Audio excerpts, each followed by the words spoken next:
Hello guys, welcome to our channel. இது உங்கள் current affairs. இந்த சேனல் எதுக்குன்னா, உலகத்தோட ஏதோ ஒரு மூலையில் ஏதோ ஒரு நாட்டில் நடக்கிற ஒரு விஷயம் ரொம்ப சின்ன விஷயமாக கூட இருக்கலாம். அந்த விஷயத்தோட இம்பேக்ட் வேர்ல்டு ஃபுல்லாக எதிரொலிக்கும். அந்த மாதிரி வேர்ல்டு வைடு என்ன நடந்தாலும் உடனுக்குடன் உங்களுக்கு அப்டேட் பண்ணுறதுக்கு தான் இந்த சேனல். மறக்காமல் சேனலை சப்ஸ்கிரைப் பண்ணிக்கோங்க. அப்படியே அந்த பெல் ஐக்கானையும் கிளிக் பண்ணிடுங்க. அப்போ தான் நம்ம போடுற கரண்ட் அஃபேர் அப்டேட்ஸ் உங்களை வந்து சேரும். Once again welcome to our channel. இது உங்கள் கரண்ட் அஃபேர்ஸ். இன்றைக்கி நம்ம என்ன டாபிக் பார்க்க போகிறோன்னா, இன்ஃப்ளேஷன். இந்தியாவோட இன்ஃப்ளேஷன் கண்டிஷன்ஸ் எப்படி இருக்குன்றதை பார்க்க போகிறோம். இன்ஃப்ளேஷன்னா ஒன்றும் இல்லைங்க, பணவீக்கம். இந்த பணவீக்கம் தான் இந்தியாவோட பொருளாதாரத்தில் மேஜர் ரோல் ப்ளே பண்ணுது. இதுக்கு முன்னாடி சென்ற மாதங்களில் எப்படி இருந்துச்சு பணவீக்கம், இன்ஃப்ளேஷன் கண்டிஷன்ஸ், இப்போ எப்படி இருக்குன்றத ஒரு கம்பேரிஷன் மாதிரி பார்க்கலாம். ப்ராடக்டோட ப்ரைஸ் ஏறுறது இறங்குறது, நம்ம டெய்லி யூஸ் பண்ணுற ப்ராடக்ட்ஸோட ப்ரைஸ் எல்லாத்தையுமே நிர்ணயிக்கிறது இந்த பணவீக்கம் மூலமாக தான். இந்தியாவின் மொத்த விலை பணவீக்கம் ஆகஸ்ட் மாதத்தில் 0.52% இருந்த நிலையில் செப்டம்பரில் 0.13 குறைந்தது.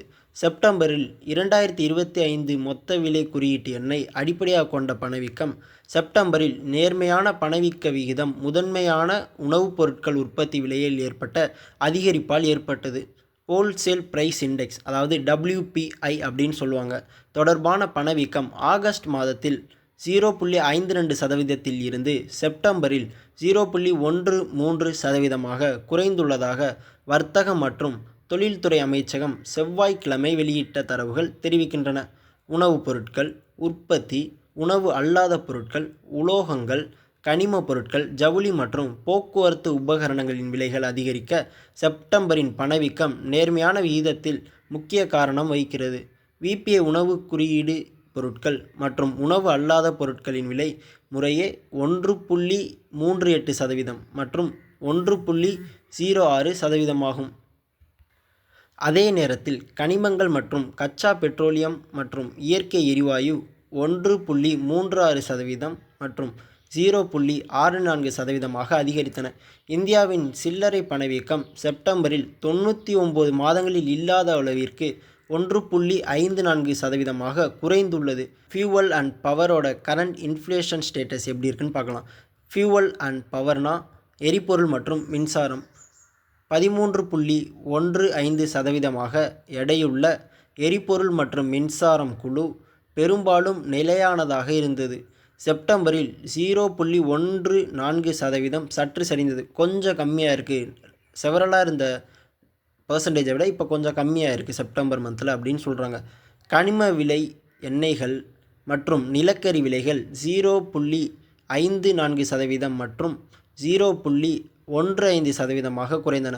அதே நேரத்தில் மின்சார செலவுகள் 1.20% அதிகரித்தன.